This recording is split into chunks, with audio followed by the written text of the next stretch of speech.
Bismillahirrahmanirrahim. Assalamualaikum warahmatullahi wabarakatuh. Allahumma sholli ala Muhammad wa ali Muhammad. Selamat berjumpa kembali dengan seri mata kuliah filsafat politik Islam. Pada kesempatan kali ini kita akan membahas dua tema.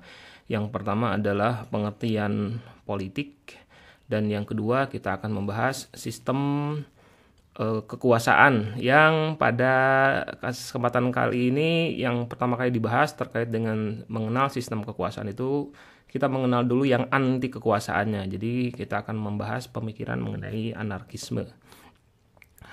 Politik berasal dari bahasa Belanda. Jadi kalau kita bicara Indonesia berasal dari mana? Bukan dari bahasa Inggris, tapi berasal dari bahasa Belanda, yaitu politik. Jadi ada e-nya di belakang, politiek gitu ya. Dan juga dari bahasa Inggrisnya politik, yang masing-masing sebenarnya keduanya, baik bahasa Inggris ataupun bahasa Belanda, berasal dari Yunani politika, yang artinya di bahasa Yunaninya adalah hal yang berhubungan dengan negara. Dengan akar katanya itu polites, yang artinya adalah warga negara. Dan juga ada kata polis, negara kota. Dan secara etimologi, kata politik masih berhubungan dengan polisi yang mengatur tentang keamanan ya, dan juga policy yang artinya adalah kebijakan. Nah, berdasarkan kepada pengertian politik, maka ada dua hal yang bisa kita kemukakan di sini, bahwa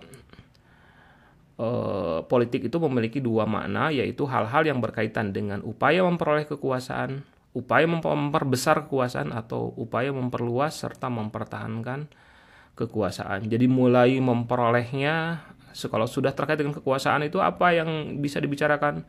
Ya, bagaimana cara memperolehnya biasanya. Dan kemudian kalau sudah dapat, bagaimana cara memperbesarnya, bagaimana cara memperluasnya, dan bagaimana cara mempertahankan kekuasaan. Nah, kemudian pengertian politik juga bisa bermakna policy, yaitu terkait ketika kekuasaan sudah diperoleh, bagaimana cara mengelolanya.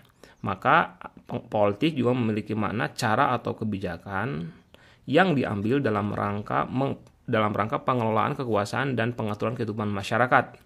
Ya kan, dia berkuasa, artinya dia memiliki kekuasaan terhadap masyarakat. Dia orang yang politisi yang sudah sampai pada tampuk kekuasaan itu, maka dia memiliki tujuan, dia memiliki tugas untuk melakukan pengaturan terhadap kehidupan bermasyarakat, baik yang ada hubungannya dengan masalah internal ataupun masalah eksternal.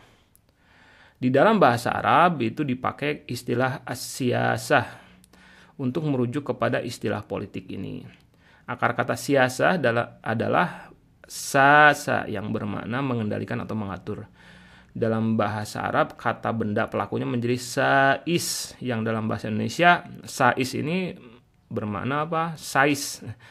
Sais itu adalah kusir derman. Mungkin masih ada hubungannya dengan permasalahan mengendalikan sesuatu. Mengendalikan kudanya di sini, maka orang yang melakukan pengendalian itu disebutnya sais. Dalam bahasa Arab, sais itu artinya adalah politisi.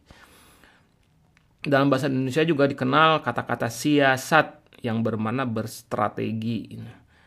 Ini juga siasat ini diambil dari bahasa Arab ya, as-siyasah. Nah, inilah pengertian politik. Kita masuk ke bagian berikutnya, sesi berikutnya, mengenal sistem-sistem kekuasaan, dan yang akan pertama kali kita bahas adalah yang anti kekuasaannya dulu ya.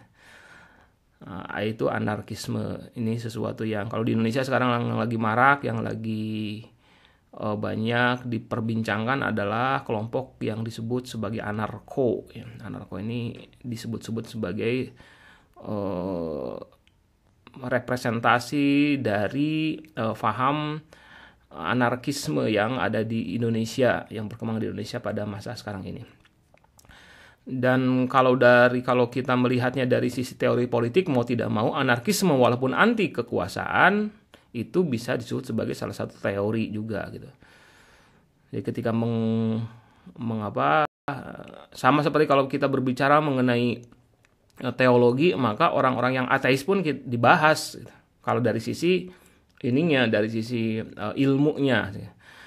Orang-orang yang tidak percaya kepada Tuhan pun dibahas kenapa mereka tidak percaya kepada Tuhan, apa gitu pendapat-pendapatnya, apa prinsip-prinsipnya, dan apa kelemahannya dan lain sebagainya. Ini juga sama gitu kan ya, anarkisme pun dibahas. Anarkisme adalah teori politik yang meyakini bahwa masyarakat yang baik adalah masyarakat yang tanpa hierarkis. Dan ini terkait dengan di seluruh jenjang kehidupan masyarakat, di berbagai segmen kehidupan masyarakat, di dalam politik, di dalam ekonomi, maupun di dalam sosial.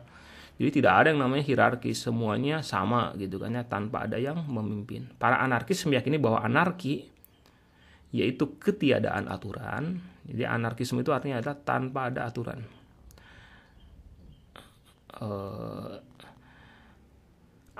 Anarkis itu, kata mereka, adalah sebuah format ideal yang dapat diterapkan dalam sistem sosial dan dapat menciptakan kebebasan individu dan kebersamaan sosial.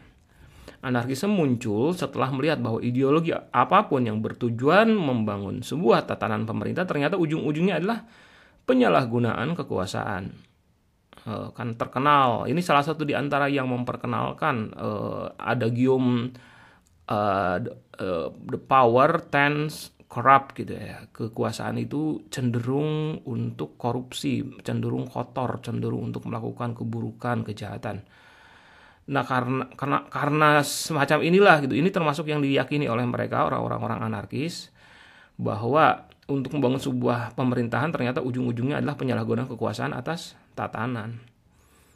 Jadi cenderung untuk melakukan penyalahgunaan apapun juga. Tapi kalau anarkis, solusinya adalah menyatakan adagium power tends corrupt itu dalam rangka untuk mengatakan bahwa ya sudah, nggak boleh ada yang berkuasa. Tapi kalau para politisi sekarang menyampaikan hal tersebut, adagium tersebut, untuk menjustifikasi bahwa seandainya mereka melakukan kesalahan itu adalah hal yang biasa gitu, karena ya itulah politik, kurang lebih seperti gitu ya. Jadi menggunakan adagium yang sama tapi dengan tujuan yang berbeda.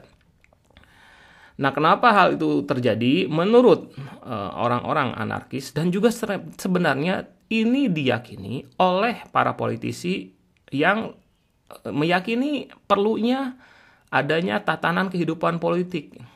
Tapi mereka juga sama, menurut mereka memiliki prinsip-prinsip politik atau kehidupan politik mereka didasarkan kepada keyakinan adanya watak dasar manusia yang buruk dan serakah. Jadi pada dasarnya manusia itu buruk dan serakah. Nanti pada sesi tersendiri nanti kita akan bahas apa filsafat politik yang memunculkan keyakinan seperti ini. Nah, awalnya dulu kalau kita mau merunut pada sejarah anarkisme, itu kita akan temukan bahwa anarkisme itu merupakan cabang dari Marxisme. Tapi Marxisme dalam bentuk yang ekstrim. Dan pada perkembangannya anarkisme berubah menjadi penentang Marxisme itu sendiri. Ini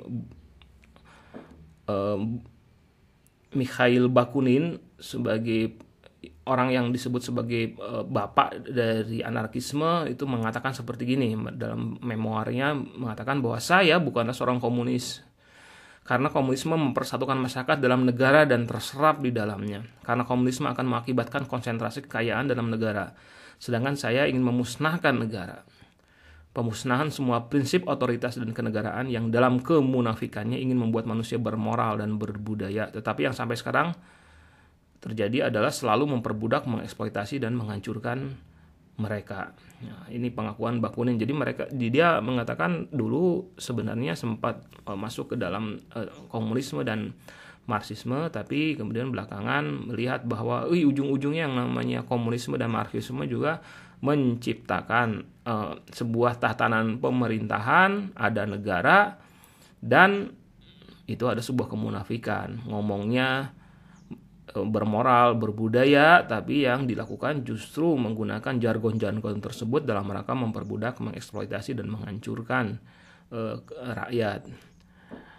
Tapi mereka menolak disebut barbar. Ya, anarkisme bukan bom, ketidakteraturan atau kekacauan, bukan perampokan dan pembunuhan, bukan pula sebuah perang di antara yang sedikit melawan semua, bukan berarti kembali ke kehidupan barbarisme atau kondisi liar dari manusia. Anarkisme adalah kebalikan dari semua itu. Ini kata-kata Alexander Berkman ya, salah seorang tokoh dari anarkisme ini.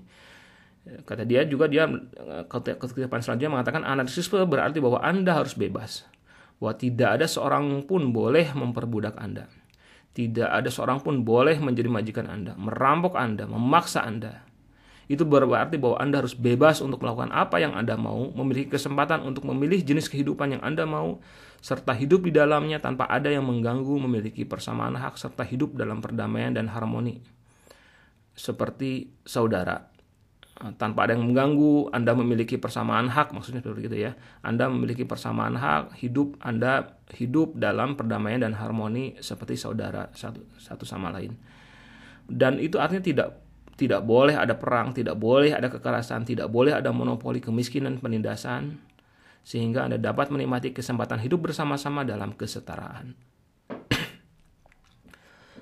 Di dalam agama Islam sendiri adakah di dalam Islam anarkisme? Ada ternyata ya. Mereka mengambil ini secara teologis sih sebenarnya pembahasannya, teologi politiknya kembali kepada ayat Al-Qur'an yang mengatakan la ikraha a'udzubillahi minasyaitonirrajim la ikraha fiddin. Di dalam agama Islam, kelompok anarkisme melakukan interpretasi terhadap konsep bahwa Islam adalah agama yang bercirikan penyerahan total hanya kepada Allah. Artinya kalau pada selain Allah kepada manusia gimana? Ya nolak untuk memberikan penyerahan otoritas ya, dan menolak peran otoritas manusia dalam bentuk apapun. Anarkis Islam menyatakan bahwa hanya Allah yang mempunyai otoritas di bumi ini, serta menolak ketaatan terhadap otoritas manusia dalam bentuk fatwa atau imam. Hal ini merupakan elaborasi atas konsep tiada pemaksaan dalam beragama, la ikraha fiddin. Nah, itu sempat mewujud juga di zaman dulu gitu kan ya. Konsep anarkisme Islam itu kemudian berkembang menjadi konsep-konsep lainnya yang mempunyai kemiripan dengan ideologi sosialis seperti pandangan terhadap hak milik, penolakan terhadap riba, penolakan terhadap kekerasan, dan mengutamakan self defense dan lain-lain. Kelompok dalam Islam yang sering diasosiasikan dengan anarkisme antara lain adalah kelompok Hasyashin. Itu pernah muncul di masa zaman Bani Abbasiyah, ketika Bani Abbasiyah itu ada tahun 750 sampai 1258 Masehi, dan itu Abbasiyah pernah terbagi menjadi Abbasiyah itu terbagi menjadi 5 fase.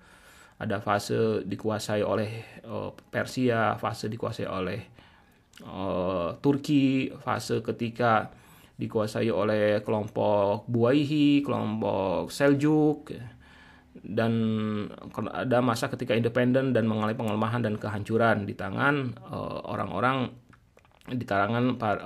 yang menyerbu saat itu ya. Nah, ada masa-masa periode yang sangat panjang 508 tahun yang dialami oleh Abbasiyah itu memunculkan ada kelompok yang disebut dengan Hasyashin. Itu adalah kelompok yang kurang lebih anarkis. Jadi semau gue terserah gitu melakukan sesuatu, dan mereka mereka mengaku sebagai orang Islam. Ada juga yang disebut dengan Muslim Anarchist Charter. Anda bisa temukan gitu ada perkumpulannya di dunia ini, orang-orang Muslim anarkis. Ada charter mereka, piagam mereka adalah sebagai berikut: tiada Tuhan selain Allah dan Nabi Muhammad adalah utusannya. Tujuan dari hidup ialah untuk membangun sebuah hubungan kasih yang damai dengan Yang Maha Esa melalui pemahaman untuk bertindak sesuai ajaran wahyu serta tanda-tandanya di dalam penciptaan, juga di dalam hati manusia. Demi tujuan seperti itu, kita harus memiliki komitmen yang kuat untuk mempelajarinya dengan kehendak hati yang bebas. Ini kata-kata kuncinya ya. Jadi, untuk harus belajar tentang agama pun dengan kehendak hati yang bebas, secara sadar, dan menolak setiap bentuk kompromi dengan institusi kekuasaan. Ketika itu disampaikan oleh kekuasaan, maka harus ditolak. Kalaupun mau berislam, berasal dari diri sendiri, betul-betul hanya murni didasarkan pada kesadaran diri. Jadi menolak institusi kekuasaan dalam bentuknya yang yuridis, religius, sosial, korporatif maupun politis. Dan kemudian charter atau piagam yang keempat, pasal yang keempatnya mengatakan bahwa demi tujuan seperti itu kita harus aktif dalam kegiatan merealisasikan keadilan yang bertujuan untuk membangun sebuah komunitas dan masyarakat di mana pembangunan jiwa yang spiritual tidak terbatasi lagi oleh kemiskinan, tirani, dan ketidakpedulian. Nah ini yang sangat pentingnya di sini. sebagai pembahasan terakhir kita pada sesi kali ini, bahwa nah ini kita hubungkan dengan permasalahan filsafat atau filsafat Islamnya. Anarkisme ini ada masalah filsafatnya tidak? Ya, ada. Karena ada isu-isu yang di sana hanya dibahas di filsafat dan juga termasuk filsafat Islam di antaranya. Apa itu? Misalnya masalah keteraturan dan kausalitas. Anarki itu menyebut random. Jadi segala sesuatu itu biarkan saja random gitu. Ya, menolak yang namanya sesuatu yang terjadi secara teratur sejak awal gitu kan, rigid sejak awal gitu. Nah, ini mereka menolak. Dan ini menariknya, walau hal yang sama juga diyakini oleh dunia barat ya, barat yang ternyata merekomendasikan adanya pemerintahan juga sama gitu, meyakini bahwa alam ini atau segala sesuatu yang terjadi fenomena di alam ini itu bersikap random. Tidak ada yang namanya iliyah, nizam iliyah itu sistem keteraturan itu tidak ada gitu. Nah, ini kan isu filsafat. Nanti akan kita bahas dari sisi itunya gitu ya. Jadi kita akan membahas tentang iliyah, tentang keteraturan, tentang kausalitas yang salah satu di antaranya nanti akan kita hubungkan gitu ya, dengan prinsip dengan teori kekuasaan gaya anarkisme ini, dan juga terkait dengan teori kekuasaan atau teori politik yang dianut oleh teori-teori politik yang lain, karena memang ada yang memiliki pendapat semacam itu, bukan sekedar anarkisme. Kemudian juga ada isu dari sisi filsafat dan filsafat Islamnya itu terkait dengan isu yang kedua, itu kebebasan. Kebebasan adalah isu filsafat gitu. Jadi filsafat kebebasan itu ada. Apa yang disebut dengan kebebasan? Kapan manusia itu bebas? Sampai di batas mana? Adakah ada batasan terkait dengan masalah kebebasan? Ini kan isu yang sangat ini. Sekarang misalnya ada baru-baru saja di tahun bulan Oktober atau November tahun 2020 ini ada kasus di Prancis ya, yang di sananya ada upaya boykot terhadap produk-produk Prancis dengan isu apa? Karena itu Prancis dianggap menghina Rasulullah dengan kartun-kartunnya gitu kan ya, dan di sana ada pembelaannya adalah pembebasan bahwa semua orang di Prancis memiliki kebebasan. Kebebasan adalah salah satu dasar dari konstitusi atau undang-undang dan kehidupan bangsa Prancis, kurang lebih seperti itulah. Dan ini masalah kebebasan itu muncul. Lalu muncul kan polemik, perdebatan apa itu yang disebut dengan kebebasan. Dan polemik ini sebenarnya dari dulu ya tentang kebebasan. Apa itu kebebasan? Nanti akan kita bahas tentang masalah kebebasannya. Kemudian juga yang terkait dengan ontologi, apa hakikat manusia? Karena tadi kan di orang anarkis itu mengatakan bahwa manusia hakikatnya adalah makhluk yang buas, makhluk yang tidak teratur, makhluk yang random, makhluk yang tidak bisa, yang memiliki kecenderungan untuk berbuat buruk. Ini masalah ontologi. Ontologi jelas itu adalah isu filsafat ya. Apa itu manusia? Nah, itu pembahasan filsafat. Dan filsafat Islam berbicara mengenai wujud itu. Maksud manusia itu seperti apa? Wujud seperti apakah manusia itu? Juga ada masalah keadilan yang disinggung-singgung. Apa itu keadilan? Betulkah ada keadilan? Bagaimana caranya model keadilan itu? Bagaimana cara mewujudkannya dan lain sebagainya? Itu juga adalah isu filsafat. Kemudian tujuan dan legitimasi kekuasaan. Orang anarkis mengatakan bahwa kekuasaan dibuat dalam rangka begini nih, ya kan ya. Nah, ini tujuan dan legitimasi kekuasaan, dan karena itu maka mereka mendelegitimasi setiap bentuk kekuasaan. Nah, ini kan isu filsafat ini terkait dengan tujuan sesuatu ya. Tujuan sesuatu dan berangkat dari mana dan tujuannya kemana. Itu adalah isu filsafat. Ada masalah-masalah yang sangat intens dibahas oleh para filsuf, termasuk juga filsuf Islam. Dan kemudian yang keenam adalah epistemologi tentang kebenaran ilmu. Ya, epistemologi itu berbicara tentang dari bagaimana caranya kita bisa mengetahui sesuatu secara benar. Betulkah seperti begini gitu. Nah, ini adalah isu epistemologi ya, an-nadhariyatul ma'rifah, teori-teori tentang pemahaman tentang pengetahuan. Bagaimana kita bisa meyakini bahwa ini adalah benar.